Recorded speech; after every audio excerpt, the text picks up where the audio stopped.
obviously this month we are spending the whole month leading up to Easter in a series called, everybody say it with me, Before I Go. Let's try that again. Ready? 1, 2, 3. Before I Go. Good. Can anybody tell me what the series is all about? What are we talking about? Yes, so we're talking about all of the things that Jesus said before he went that we really never want to forget. So now let me ask you a question. Have any of you ever heard of or seen a marching band perform? Yes. Okay, cool. So we're all pretty familiar what a marching band is. Let's pull up a quick video as I'm talking of a cool marching band. So this is Ohio State. They're a really cool college marching band. Who can tell me what they're doing right now?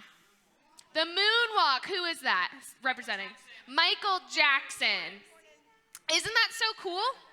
So marching bands are really cool because they are able to perform and play music. So there's not any video to this there's not any audio to this video right now, but they're probably performing Michael Jackson songs. So marching bands are awesome because when they all work together, they can make really cool shapes that we really recognize. I also saw one that was a dinosaur once, which was super cool. Fun fact, I was in marching band. So this is me as the band director, or drum major. I'm not the band director. Now, if you've ever been in a band, though, then you know just how important the band leader or the conductor is. So these pictures are from me when I was the drum major, which is the conductor of the band. So I was one of two people. My other partner, his name was Michael. He was super cool. And so what we would do is we would make sure that everybody stayed together by conducting, right? So that everybody knows where we're at in the songs and things like that. And so I'm really bad at it now, but it's so cool. So it is the band director or the drum major is in charge of making sure that we're all working together for one big goal, which is making a really amazing performance. So we didn't do anything as cool as Ohio State did because they're much bigger than us, but we put on really cool shows. My senior year, we had a big bed on the field and we did nightmares and things like that, and it's really awesome. But it's really important to have somebody there as a guide to make sure everybody else is doing what they're supposed to, because when we're not, things start to fall apart. So I actually have a video with sound that kind of shows an example of that. All right, we're playing Twinkle, Twinkle, Little Star on my count of 3. Here we go, and a 1, 2, 3, and twinkle, twinkle, little star, how I wonder, whoa, you are up, guys, wait. No.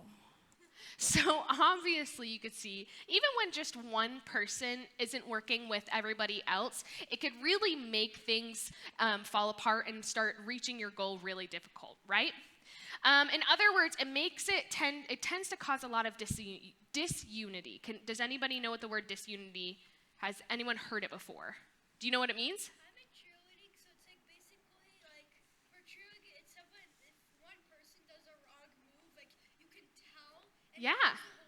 Yeah, so she was saying that she's in cheerleading, and so she said that if one person even does the wrong thing, you could tell. And too, I'm sure when you're doing pyramids and stuff, if one person does the whole thing comes toppling down, right?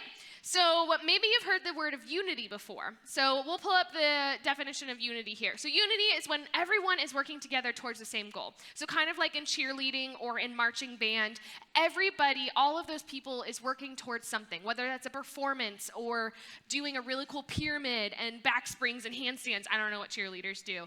But then the opposite of that is disunity. So disunity is when something has happened to keep people from being able to work together, whether that's someone doing the wrong thing, not knowing what they're supposed to do, things like that. And sometimes it means that there's a disagreement or a conflict within a group, and instead of coming together, it kind of breaks them apart, right? So does everybody understand what disunity is? Sweet. So even if you've really never heard of the word disunity, I'm sure we've all experienced it in our own lives. Because I'm sure we've experienced disunity maybe within our families at one point or another. I come from a divorced household, and so there was a lot of disunity growing up because my parents were still together for a really long time. And so there was a lot of fighting. Or maybe your immediate family doesn't fight, but they don't get along very much with their extended family and stuff. Maybe you felt disunity with your friends. When a friend talks about you behind your back or leaves you out or hurts your feelings, that creates disunity in a friendship, right?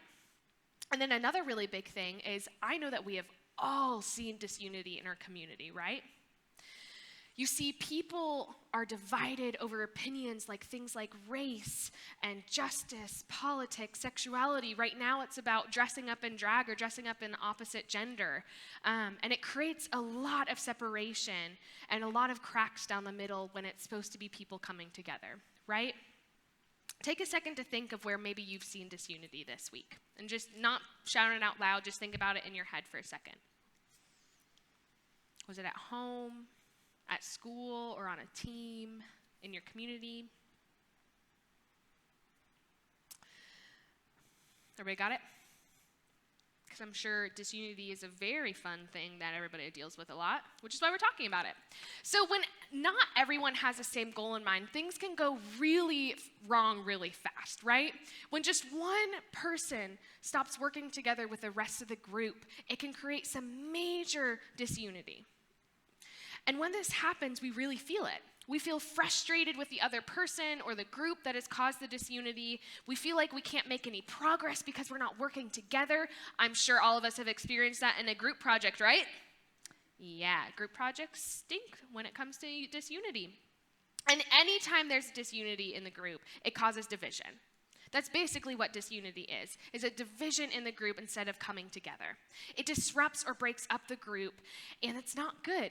Because, guys, in our lives, no matter how much we might want to avoid it, we need other people in our lives to help us accomplish our goals. There are just some things that we can't do unless we have other people working with us and we're working together in unity. And so that's why it's so important that we're talking about unity tonight. So last week, we started off this series called Before I Go, and we looked at how Jesus used the tradition of the Passover to help his disciples remember all that Jesus had done for them, right?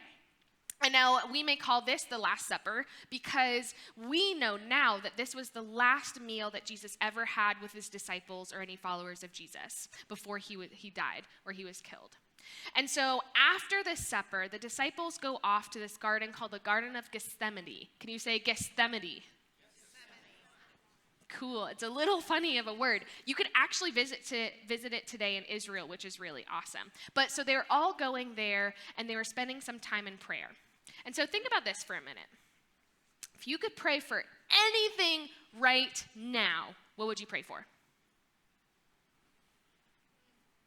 I think I would pray for more sleep because I know it is funny because money. Oh yeah. No, I'm not funny, but money, yes. Pray for more money. Now, maybe let me rephrase this. If you were to pray a final prayer at the end of your life, what would you pray for? If you had to pray one thing before you went, what would it be? Now, I bet you that's a tougher question to answer, isn't it? No, you'd still pray for money? No. My guess is that you wouldn't pray, what you'd pray for right now, like money, is not what you'd pray for in those last moments, right? Why? Because it's the end. There's a greater sense of urgency. Time is short and our words matter so much more, right? So at the end of our lives, we probably won't pray for a new car or more followers, someone to go out with us, or maybe to pass geometry, because at the end, it doesn't matter if we pass geometry or not, right? The stakes would be much higher, so the prayer maybe would be a little bit different or a little bit more urgent. And so what we're going to be looking at tonight is some of the last things that Jesus prayed for and what was most important to him in this. So let's go ahead and pull up this first piece of scripture. So this is Jesus talking, praying to God and saying, I am not praying for only these disciples, but for also all let me start again. I am not only praying for these disciples, but also for all who will ever believe in me through their message.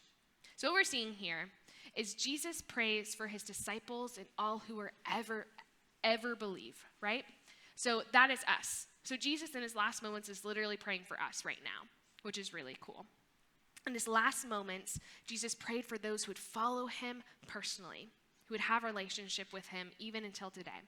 But look at what he prayed for. So now that's what we're going to be looking at. So let's pull up the next scripture. He says, I am praying not only for these disciples, but also for all who will ever believe in me through their message. I pray that they will all be one, just as you and I are one. As you are in me, Father, and I am in you. And may they be in us so that the world will believe you sent me. I have given them the glory you gave me, so they may be one as we are one. I am in them and you are in me, and may they experience such perfect unity in that the world will know that you sent me and that you love them as much as you love me. Now, I know that there's a lot of like, and you and me and I and you and stuff like that in there. But guys, basically, Jesus was praying that his disciples, who were his closest friends that he had done life with for a really long time, would work together as one. He prayed that anybody who believes in Jesus would be connected as one. And remember, Jesus could have prayed for anything, guys. He could have picked anything to pray for in this moment, and yet he chose to pray for unity. That means that unity was a really big deal to Jesus, and that also means that unity is a really big deal to us, right? If those were the last things that Jesus chose to ask for from God in his last moments, that must mean something, that we have unity. It should be a big deal to us. And now the reason why, we're going to look back at why Jesus wanted that unity, so that the world will believe you sent me. So that the world will believe that you sent me. So let me ask you this, to kind of give a different perspective. When you look at Christians and see disunity or fighting, do you guys think you see Jesus in that moment? When you see people on TikTok that are super big Jesus followers and they have a big following because they're Christians and they're on TikTok and they do all of these things, and yet they're talking badly at other people, do you think we see Jesus in that? No.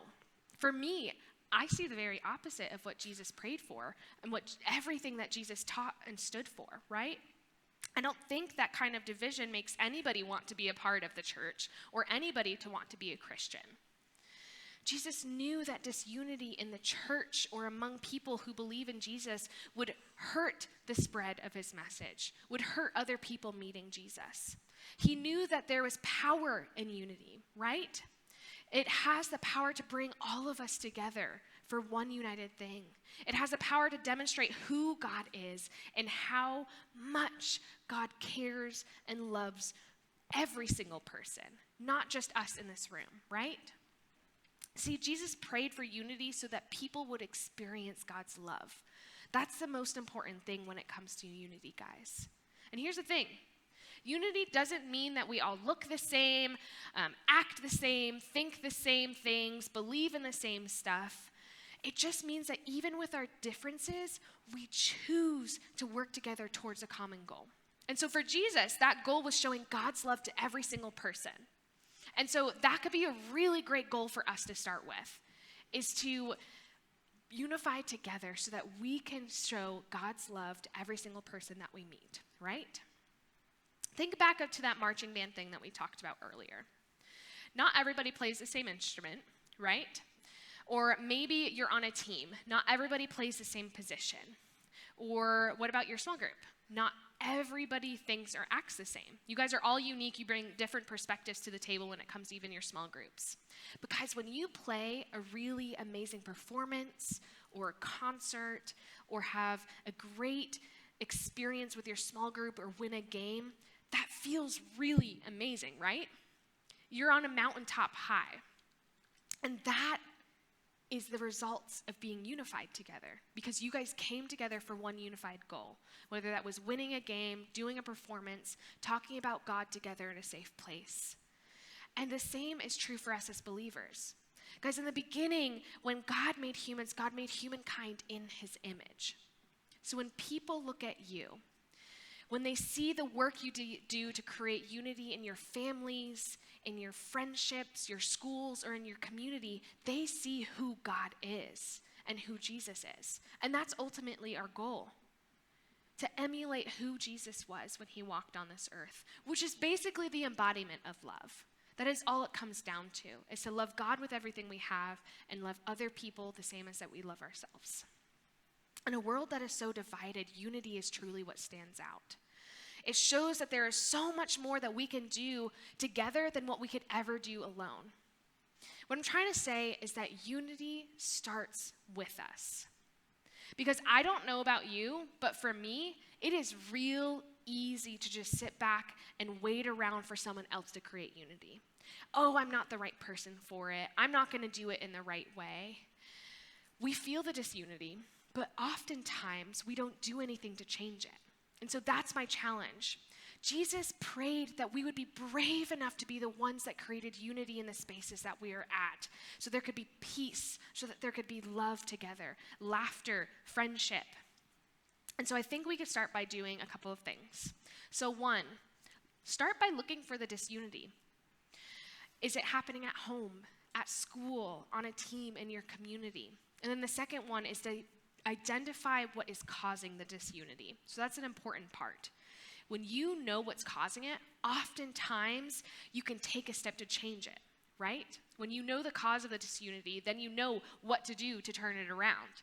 And then the third one is to create unity. Guys, here's the thing. Each of you have the power to create unity in the spaces where there's disunity. So what are you going to do with that power? How are you going to use that? Because remember, unity begins with each of you. We are the people that are here to create unity in the world. It begins in your relationship with the people in your small group. It begins in the way you treat people at church and at school.